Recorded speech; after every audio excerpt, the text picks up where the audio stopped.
ଯେ ପାଞ୍ଚେ ପରମନ୍ଦ ତାପନ୍ଦ ପାଞ୍ଚନ୍ତି ଗୋବିନ୍ଦ। ହଁ ଫ୍ରେଣ୍ଡସ୍, ଏ ଉକ୍ତିର ଯଥାର୍ଥତା ଆପଣଙ୍କୁ ସମ୍ପୂର୍ଣ୍ଣ ଏ ଭିଡ଼ିଓ ଦେଖିଲେ ଆପଣମାନେ ଜାଣିପାରିବେ। ହଁ ଫ୍ରେଣ୍ଡସ୍, ଚିକି ଆଉ ରାମର ଶାନ୍ତି ପୂଜା କରିବା ପାଇଁ ଘରର ସମସ୍ତେ ଆସିଛନ୍ତି। ଯେତେବେଳେ ପୂଜାରୀ ମହାଶୟ ପଚାରିଛନ୍ତି କାହା ପାଇଁ ପୂଜା ହେବ, ସେହି ସମୟରେ ସୁଗନ୍ଧା କହିଛନ୍ତି ରାମ ଏବଂ ଚିକିର। ଠିକ୍ ଯେତେବେଳେ ଚିକିର ନାଁ ଶୁଣିଛନ୍ତି ସେହି ସମୟରେ କାମିନୀ ବା ରାମଙ୍କ ଜେଜେମା ଆସି ପହଞ୍ଚିଛନ୍ତି।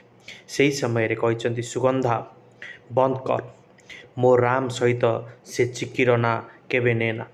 ହଁ ଫ୍ରେଣ୍ଡସ୍, ଏକଥା ଯେତେବେଳେ ଶୁଣିଛନ୍ତି ସେ ସମୟରେ ସୁଗନ୍ଧା ଏବଂ ଜେଜେବାପା ସାଇଲେଣ୍ଟ ହୋଇଯାଇଛନ୍ତି ଏବଂ ପୂଜା କିଛି ସମୟ ପାଇଁ ବନ୍ଦ ହୋଇଯାଇଛି। ଏପଟେ ଜେଜେମା ମାଧବୀକୁ ଆଖିଠାର ଦେଇଛନ୍ତି ପାଣି ବାଲ୍ଟି ପାଇଁ ଏବଂ ଯେତେବେଳେ ମାଧବୀ ପାଣି ବାଲ୍ଟି ଆଣି ଦେଇଛି ଜେଜେମା ଏବଂ ମାଧବୀ ଦୁଇ ଜଣ ଯାକ ପୂଜା ମଣ୍ଡପ ଆଡ଼କୁ ଅଗ୍ରସର ହୋଇଛନ୍ତି। ଆଉ ଯେତେବେଳେ ପୂଜା ମଣ୍ଡପ ଆଡ଼କୁ ଅଗ୍ରସର ହୋଇଛନ୍ତି ସେତେବେଳେ କହିଛନ୍ତି ଜେଜେବାପା, ଦେଖ କାମିନୀ, ତୁମେ ଏ ପୂଜାରେ ବିଘ୍ନ ସୃଷ୍ଟି କର ନାହିଁ, କାରଣ ତୁମେ ତ ଯାହା ବିଘ୍ନ କର ଘରେ କର। ଦୟାକରି ଏଠାରେ କୌଣସି ବିଘ୍ନ ଉପଯାଉ ନାହିଁ। ସୋ ଜେଜେମାଙ୍କ କଥାରେ ବା କାମିନୀଙ୍କ କଥାରେ ମାଧବୀ ସୁଗନ୍ଧାକୁ ନେଇ ପଳେଇଛନ୍ତି କାର ଆଡ଼କୁ। ଆଉ ତାଙ୍କୁ ନେଇ ସାରିଲା ପରେ ଜେଜେବାପା ପୁଣି ଥରେ ଯୁକ୍ତି କରିଛନ୍ତି ପାଣି ଢାଳିବା ପାଇଁ ଏବଂ ପାଣି ବାଲ୍ଟିକୁ ଧରି ନେଇଛନ୍ତି ଜେଜେବାପା ଏବଂ ଦୁହିଁଙ୍କ ଭିତରେ ଭିଡ଼ାଭିଡ଼ି ଏବଂ ବାଲ୍ଟିର ସଂଘର୍ଷ ଲାଗି ରହିଛି।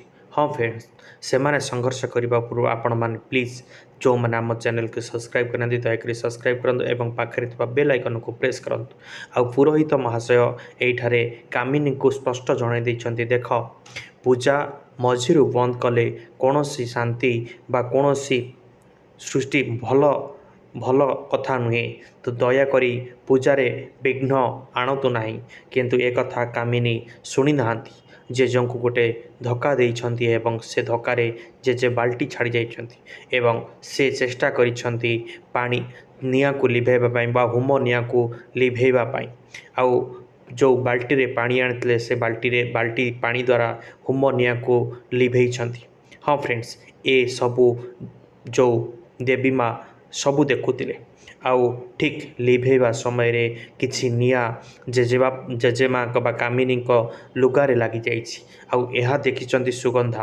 ଆଉ ଯେତେବେଳେ ମାଧବୀ ତାଙ୍କୁ ଅଟକାଇବାକୁ ଚେଷ୍ଟା କରିଛନ୍ତି ସେ ସମୟରେ ସୁଗନ୍ଧା ତାଙ୍କୁ ମାଡ଼ ମାରିଛନ୍ତି ଏବଂ ମାଡ଼ ମାରି ସାରିଲା ପରେ ସେଠାରୁ ପ୍ରତ୍ୟାବର୍ତ୍ତନ କରିବାକୁ ଚେଷ୍ଟା କରିଛନ୍ତି, ପୁଣି ଅବଷ୍ଟାକଲ୍ କ୍ରିଏଟ୍ କରିଛନ୍ତି ମାଧବୀ, କିନ୍ତୁ ଆଖି ଦେଖାଇ ସେଠାରୁ ପଳାଇ ଯାଇଛନ୍ତି ଏବଂ କହିଛନ୍ତି ବାସ୍ କର। ଆଉ ଠିକ୍ ଏହି ସମୟରେ ଆସିଛନ୍ତି ଜେଜେମାଙ୍କ ବା ତାଙ୍କ ଶାଶୁ ମାଙ୍କ ଲୁଗାକୁ ଲିଭେଇବା ପାଇଁ, ପାଣି ଢାଳି ଲିଭେଇବା ପାଇଁ ଆଉ ଆସି ପହଞ୍ଚିଛନ୍ତି। ଏଇଠି ଆପଣଙ୍କୁ ପ୍ରଥମରେ ଯେଉଁ କଥା କହିଥିଲୁ, କାରଣ କାମିନୀ ମ୍ୟାଡ଼ାମ୍ ଚାହୁଁନଥିଲେ ଯେ ଏ ପୂଜା ବିଧି ହେଉ।